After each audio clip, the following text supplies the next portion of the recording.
I speak in capital letters. Yes, that is my identity as a person, and it's a brand to me as a young person as well. When we talk about the multi-party democracy in Uganda here, since 2005 up to today, we have got achievements in the multi-party democracy, as well we have got serious setbacks, because the multi-party system that we're talking about has literally kept us captives. Just like we are under one party. Because you can't tell me that we're in a multi-party dispensation when the electoral systems are not being free and fair. When you are always intimidating people and you are fighting the opposition that you see is a threat to you.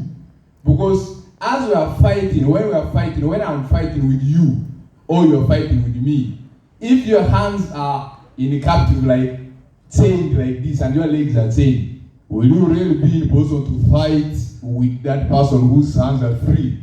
Definitely, the answer is no. So, yes, the youth inclusion and the youth and women inclusion, the multi-party democracy brought in that. But see what the positions that the youths are holding, even in the parliament. Are they there? Yes, we have the youth MPs. They have given us, the young people, the privilege to be in the youth MP category. But are those youth MPs really visible in the parliament? I come from northern Uganda. Do I even know my youth MP? No. Why don't I know him? Because he is not even there in the parliament. He may be in the parliament, maybe waiting for allowance or any other things as to say yes, but not really representing the views of the young people who sent him there. Look at the national youth, what that goes on there, which I don't want to stress myself with, because I don't feel the impact as far as the young people's cries are concerned.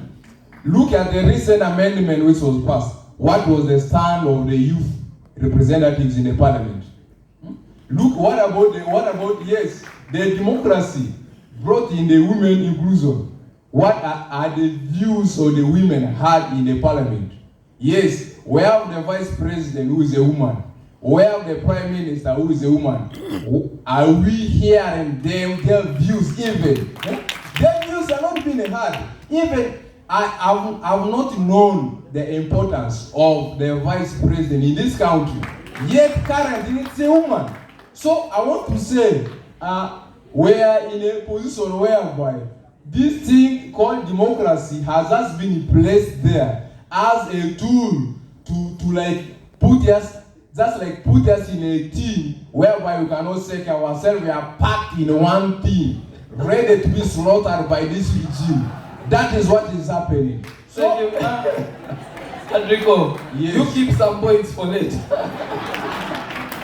But I think this is the point where you look in the camera and say, the views expressed by the people here are not necessarily the views of the...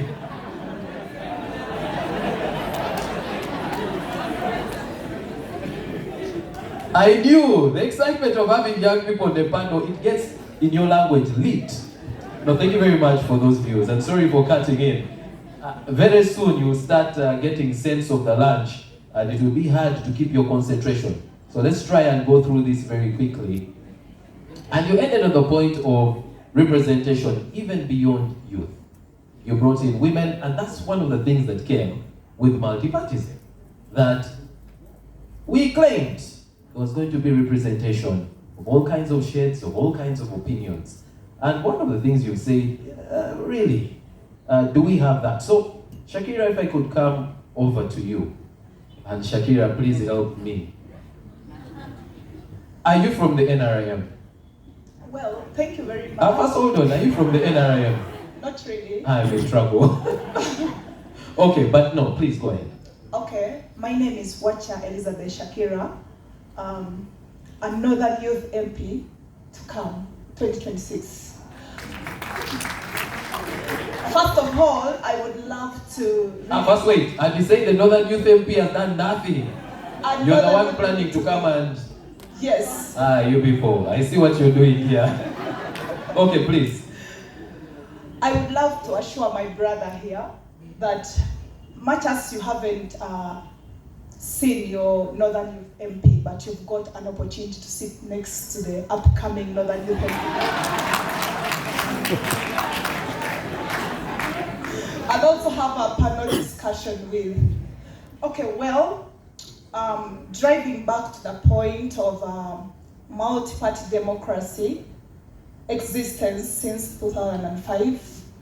Of course, in every organization or anything sort of that, we always have achievements and milestones.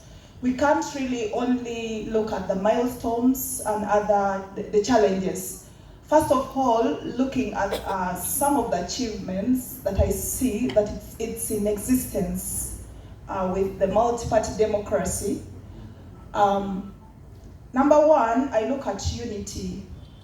Since its existence, before, it wasn't really very easy for we, the youth, to converge in such a sitting like we are today, and we discuss as individuals from different political parties. Much as there are some challenges that we see, but we ought to also appreciate the people who came up and stood for multi-party democracy. That right now, I as watcher from UPC, am able to sit on the round table and discuss with someone from any other political party. We are here to discuss as youth. For the time I've been in this academy, there isn't any day when we sat and discussed issues as political parties. We've been discussing as youth. We've been bringing issues on tables, and we discuss and address those challenges as youth. Please, I appreciate the organizers for that. Number two, still looking at unity, I see this has really promoted fairness. It has also promoted a sense of humanity, because by now, different political parties, we would be on the streets. Please, if I ask you to just ask your neighbor from which political party he or she is, you're going to realize that you are not all from the same political party. You are at least seated next to someone else coming out of a different political party. However, I still see some of the grievances that we need to also address, much as we have these sittings of multi-party political party. But before I get into those grievances, when we look at the mental health challenges, when we sit like this, we are able, each of us, we are representing, we the youth, we are representing people from the grassroots, because they are unable to reach here where we are. But because of this sitting, we always come together and we agree. We have those challenges from the different grassroots where we come from. However, still, this is my recommendation, because I believe this is not the end of multi-party democracy sitting. I still recommend that the number of youth representation in the parliament still remains very low. We can't really have only, basing on the statistics of Uganda, we see youth we have the highest number basing on the statistics, but you get to realize that in the whole of Uganda, we only have 4 youth leaders in the parliament. This is really not fair, much as we are still in a democratic world. Number 2, I would also recommend that let there be an increase in the funding of youth projects. And much as these fundings are going to be there, don't mix us with older people. Because when we look at like GROW project that came in, you end up mixing us all. When we look at projects like the PDM, yes, much as the government is advocating that all this is in place, but we need specifically youth projects, and that would be the major core of our sitting here. When we sit and we discuss something, we really ought to see it in place. All right, great. Well, if I could just piggyback on something that you said. Youth MPs, there's 5 of them in Parliament. At the beginning of this Parliament, one of the things that was celebrated was how youthful the Parliament is. All right? And certain people have referred to it as, substance and form. Now, there are many youthful people in Parliament. Does this solve the problem? Well, much as there are many youthful people in the Parliament, but if we have youth MPs themselves, they will really be there to address youth issues. But us having many youthful people in the Parliament, they're representing their constituencies. But we need the ones we are calling the youth MPs. All right. Okay, well, thank you very much for the views. Please appreciate her for her views. Honorable Girasso, there's usually a danger in coming last because they have waited for you and they really would like to. And unfortunately, my question to you goes a bit away from, the context in which we've had the discussion. There's a way in which you look at yourself, but it's also important to know how others look at you. You did do significant work at the regional level. And there's a positioning of Uganda in the region. You've had some of the opinions on how we look at ourselves, on how we perform, the last 20 years of multipartyism. Among our peers, what do we look like? How are we doing? And we could be thinking we're doing badly, and yet among the dwarfs we are a bit tall.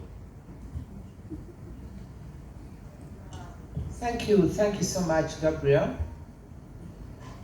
I'm before an audience that I think I know quite well. Many of these people, we have interacted at the Uganda Democracy Academy, right? How many are graduates of the Uganda Democracy Academy here?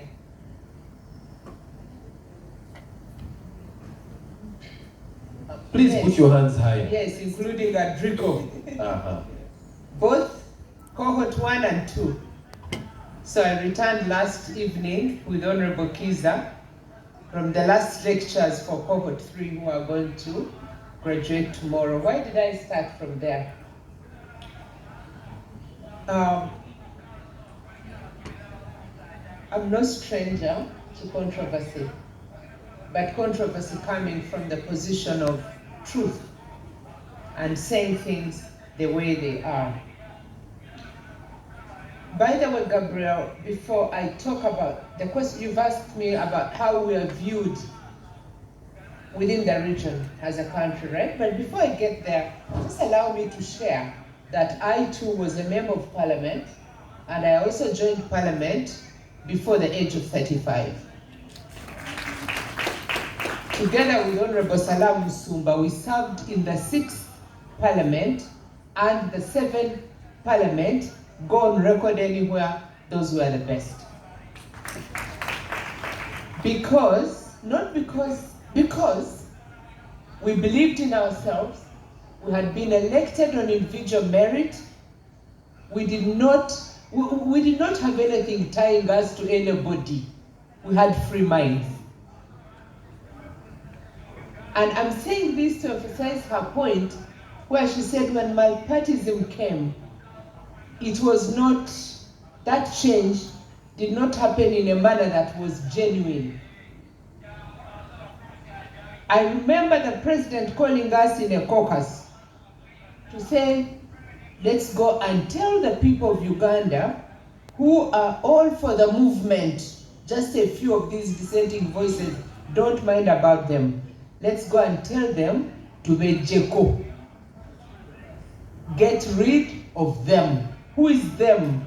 Them is those people that are not conforming very well in the line of movement. And when we had thought that movement was a system, now movement was becoming a kitongole. It was now becoming some organization, some entity, right? And I wish Honorable Mama Babas was here. Actually, I promised him that I'm going to look him up and we'll have this conversation. We take it a little further. Because the movement came as a system of governance. He said that is okay, where leaders are elected on individual merit. If we were to go to genuine multipartyism, then the movement should not have gone as a movement. Yeah, it could have had a different, I'm a promoter. Look at the constitution of the party. I'm a promoter, but where we have gone wrong, I say it so that even you, when you are discussing, you should discuss from a position of knowledge, even when you are in NRM. Gabriel, I know I'm going to fail this exam because the question that has been put to me, I'll get there, I'll definitely get there. And I fear this kind of panel where you are asked questions because you may not be ready for it and you've been practicing at night what you want to say the following morning. But kindly allow me in a very, very short space of time to share this, the background of multipartyism. So therefore, if it is to be Jeko, you come into this other system of multipartyism not as competitors, but as enemies. Enmity coming from a sense of entitlement. Again, I'm sorry that General Mutu is not here because there are the people who went to the bush at a young age to fight to liberate this country. When they come back, sorry, kindly switch off your mic. There's some echo. Just switch off my Yeah. mic. So when they come and take over power, there is a very high sense of entitlement. It is our thing. I don't know whether we are together. Entitlement. So I want to ask the young people, maybe they'll answer, maybe they will not, but think about it. You are looking for space, right? From who? Is it an entitlement? Have you fought for it? Is power given? Is space given? When we were forming the Young Parliamentarians Association, we were fighting for space. Whenever we held meetings, by the way, to the extent, although we're individual merit and subscribing to the movement system, they started planting, the government, started now planting people on us, spies, to come and know what we are talking, what we are planning, what our minds are. We didn't know. When we realized, we started getting out of Kampala every weekend. We were in somebody's constituency for a fundraising, then in the night we would caucus and talk, and we were not plotting to kill anybody. We were saying, how are we going to take this country forward, because what these good people are telling us is not what they told us in 1986. And some of the people that we are sitting with to talk like that, wait a minute, are people who had been involved in that struggle. Now, wait a minute, what's going on here? Something is not smelling good. Something doesn't feel what it's supposed to feel. So when we do that, and have a semblance of multipartyism and have a semblance of democracy, where institutions are not doing what they are supposed to do, where the independence of certain organs of government is clearly and evidently compromised. And I don't have to clarify on that because now I'm coming. When we are doing that, the rest of the region is looking. To answer to your question directly, I was a Deputy Secretary General at the East African Community, solely responsible for fast-tracking the political federation process. I don't know whether any of you remember that. the other day I was telling the people at the academy that you young people, you don't read, you don't follow things, you don't know which law has been passed and for what purpose, because some of those laws are not innocent. You are not following. I don't know whether you are engrossed in your own day-to-day challenges, but what will happen when you have families and grandchildren like me? You are not reading, you are not educating yourselves. The political federation, that time Uganda, Kenya, Tanzania had been joined by Rwanda and Burundi, who were 5. My role was to fast track that process. And the president had a passion for fast tracking the political federation. How does the region look at us? Number one, the other countries were so suspicious of Uganda and why Uganda is pushing the political federation. The suspicion was that our president wanted to be the first president of East Africa. How does one become a president? That's now my $1 million baggage on my head. Because I had to unpack that provision of the treaty and operationalize it so that we can go into a federation and have a president of East Africa. So what do?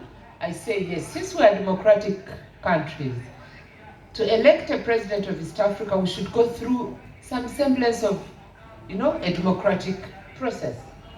We should elect, not select, but elect. How do we elect? How do we elect a president of East Africa? Since we have political parties in all the countries which are said to be democratic, let me convene a meeting of all political parties where they have a conversation, where they talk, where they engage, identify each other and form coalitions across the borders. Very genuine.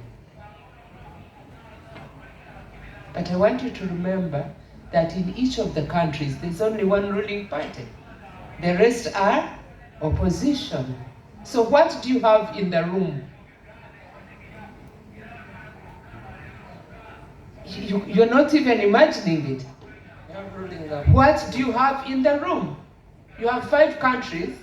You have invited 5 delegates from each of the political parties, for example. But in the room, if there are 10 political parties, 1 is the ruling, 9 are opposition. And that is replicated through all the countries. So what have you done, Deputy Secretary General? You have invited oppositions from our countries to come and caucus and overthrow our governments. Uganda is looked at very suspiciously. Our democratic credentials are not appreciated in the region. We are not alone. There's also another country which is very suspiciously being looked at. There are things that have happened in Kenya, if you are following politics of the region, which not even a quarter can happen in this country. There was an election that was overturned. Ladies and gentlemen, young people, do you remember that a judge in Kenya went on the microphone and overturned a presidential election? Yes? We are talking about independence of the organs of government. I'm not saying the judiciary is not independent, but when people go and argue the cases out where there has been election fraud, both at presidential level and lower, and you hear the arguments, and then you hear the judgment. There was this, there was that, there was this, there was the other, there was the other, there was the other, this needs to be improved. What is the conclusion? However, it was not enough to change the result. They were not substantial enough to have affected the outcome. Have I answered? Yes, you have. Clap for me. Please. Actually, initially, the plan was to start with each of the panel members, the panelists giving us their reflections. But time did not allow for that. But thank you for sharing your reflections and going outside of what I had asked, because we have benefited quite a bit from the history that you have given. I would have come back to the panel for one more round, but I have noticed that if I go to everybody, that's another 25 to 30 minutes, and we do not have that time. So I'm going to come over to you. Please keep your question short and straight to the point. If it is a reflection, it's okay. It can just be, please pick the most important thing. If the question is directed to a particular panelist, please, direct it to that person so that it's easy to respond. All right? I will seed this microphone so that there's two microphones, one taking care of this side of the room and one taking care of the other side of the room. Where's the other microphone? All right, this is a time for you to ask your questions, supplement. Maybe there is a point that you expected would come out and hasn't, but we're going to do that as quickly as possible. We need a second person to help move the microphones around. Thank you. All right, let's start with the gentleman in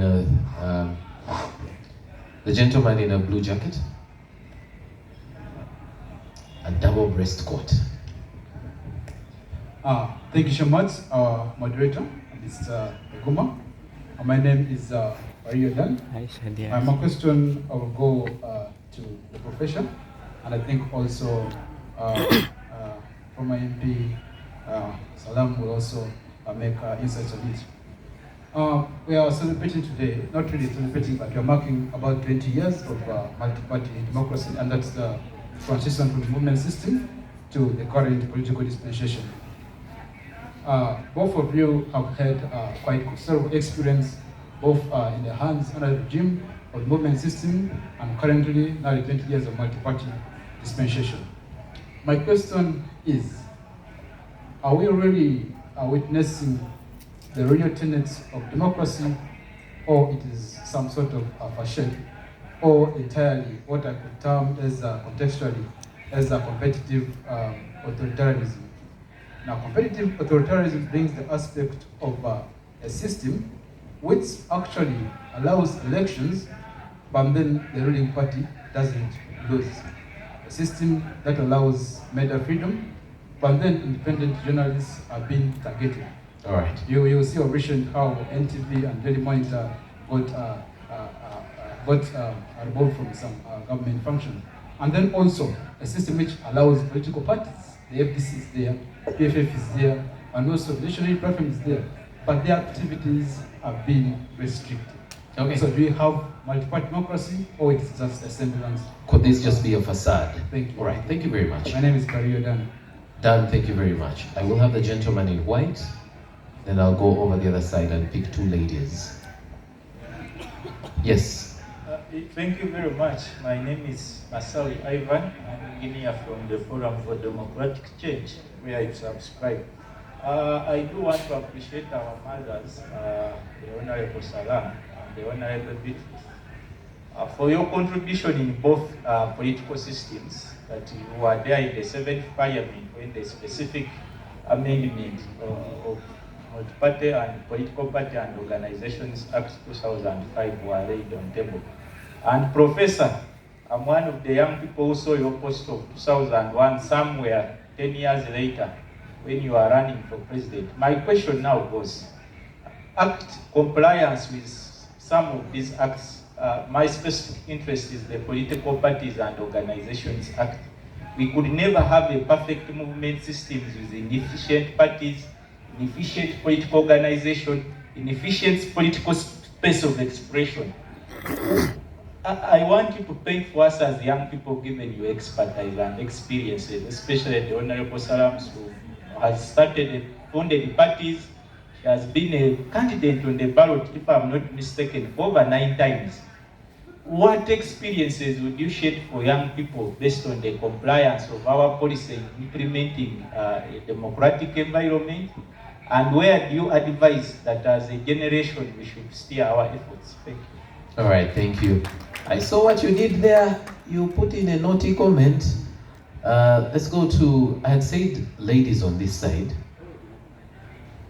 So I see one hand there and one in front.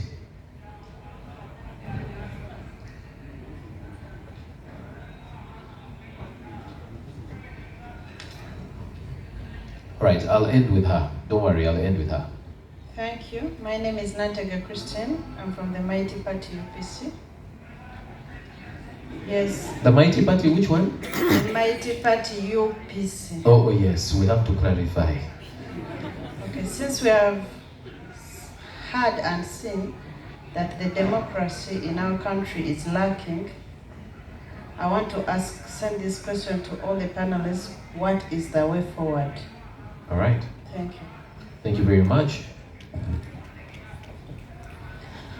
Thank you. Once more, I'm calling Malingat Merigoreti. I'm so glad to listen from the panelists. The question is, where do we fall? Because when you look at the ruling government, democracy is there, but it is not being achieved. Should we just slip off? Should we give up? Because even if you try to go to opposition, things are so bad.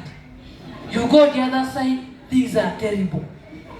So what is happening? Come up as young people. Right now we are faced with the climate issues. And as a climate justice person, activist, you come up, you're trying to find something on climate which is affecting a majority of the women. And the government is silent. You wake up to do something, they are pushing you down. What should we do? Should we just give up and go to heaven? Or what happens next? All right. Thank you. Thank you very much, Mary Goretti. I promise to end with a lady in yellow over here. Let's take that as the first round. Sir, when we start the second round, I will start with you.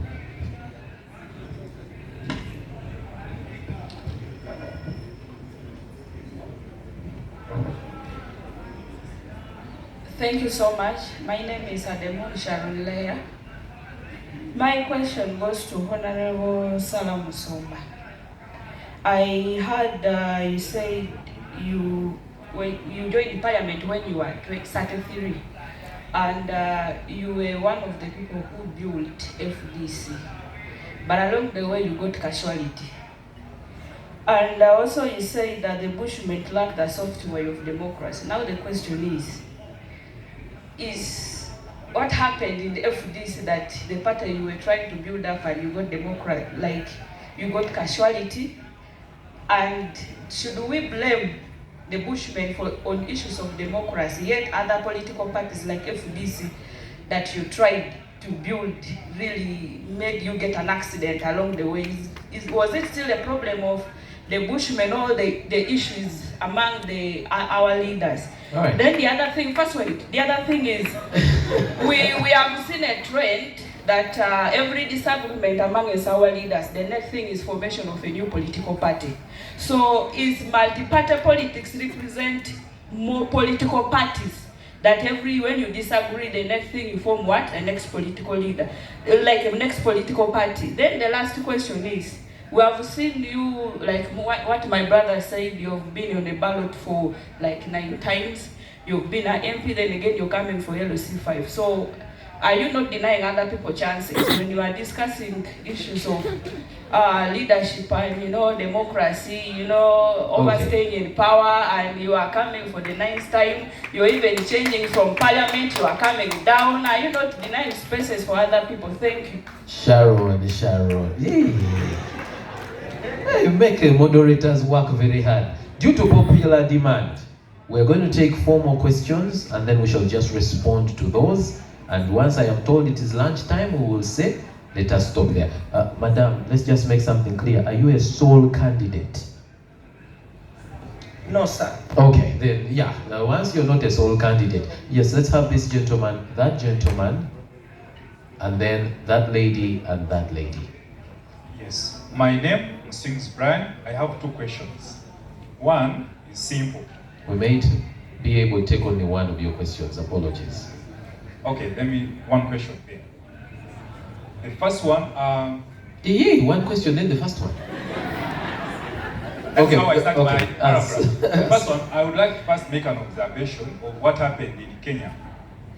I have heard us talk about party this, party that, but we have seen an achievement in Kenya where youth gathered up and called themselves partyless, and they had achieved something which was so significant, and we observed everything that was happening online. You see? So here we are assessing the 20 years where we have had a multi-party system in Uganda. And my question is, if this is a national delegates conference, where this is the group that has to assess the impact, analyze the achievements, and vote whether we have to go with the multi-party or get away with it, what would be our vote? And I would like the panel, since you are 5, to tell us whether your answer would be nay or you say yes. Because now you realize that what are we here to discuss? Are we here to discuss the achievements? Are we here to discuss that is it right to continue with multi-party democracy system or it has failed us? Please help me answer this question, but don't include suggestions of like, if we do this, then we can do better. No, I'm saying that if today is the judgment day and you have to say no to multi-party democracy or yes. Understand? Thank you. All right, that one will be an easy one. We'll just say yes or no, the nays or the ayes. So it is the gentleman over here, and then the 2 ladies. Thank you so much. My name is Yourh Ivan from the Alliance for National Transformation. I have 2 questions and I will keep them very brief. I fear such people very brief. Okay. One is for Honorable Beatrice Kiraso and another for Honorable Proskovia Salamu Sumba. First question is to Honorable Beatrice Kiraso is, why is it that democracy is failing to answer questions that it should win, and military governments are answering questions that they should lose? In the current African context, we have a rise of military governments that have huge support from civilians and youth people.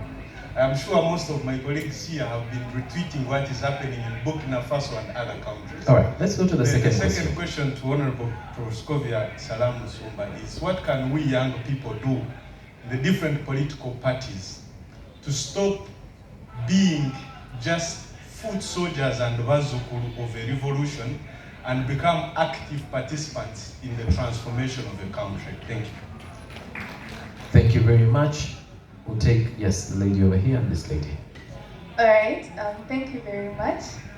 I've taken so much time to read John Kazora's book of Betrayed by My Leader, and I can relate with what you talked about the 6th and 7th Parliament. My question is quite simple. As we shout out multi-party system, is there something of substance from the opposition parties that can contend with the good or bad that comes with a ruling government? Is that something we can present on table, that as we shout for multi-party democracy, that hey, opposition has this on ground that we can fight with the ruling government? Thank you. Thank you. The final question is from the lady over here. Thank you. My name is Amazi Sarah. I affiliate to NRM. I'm proud to be there. And,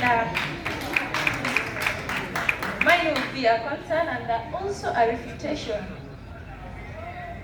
Yes, I appreciate the multi-party democracy for its initiatives. The panelists have been complaining about our representations. I want to know if the multi-party democracy has the powers to take a stand that the system can abide to, since it comes across with so many political parties in decision making. How is our voice heard? How do we channel? Because if you look at some of the representations here, you discover someone is saying we have less representation in the parliament. But every financial year, people are creating new administrative units. Why are they not creating for the youth? Why is West Nile not going on its own, actually not having their youth representative? Do we have a stand that we can take? As we are also trying to make sure we fix, my expectation was, as we try to discuss this multi-party democracy, how has it benefited us? I expected the panelists to tell us the good things it has come up with, but to a greater extent, this is how it has affected us.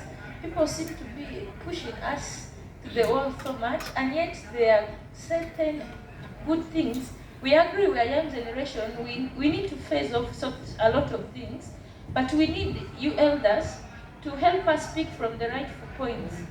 I wasn't happy when someone says there are no youth projects. Is it true? Is it true? Oh, they are inadequate. Oh, they are not sufficient enough. Oh, they are not reaching down. They All right, exist. Sarah. So let's be realistic as we give, because also NRM is doing good. Thank you. All right, thank you very much. You have seen the consultation that has taken place. I've been informed that my airtime has run out, so I can only come to the panel and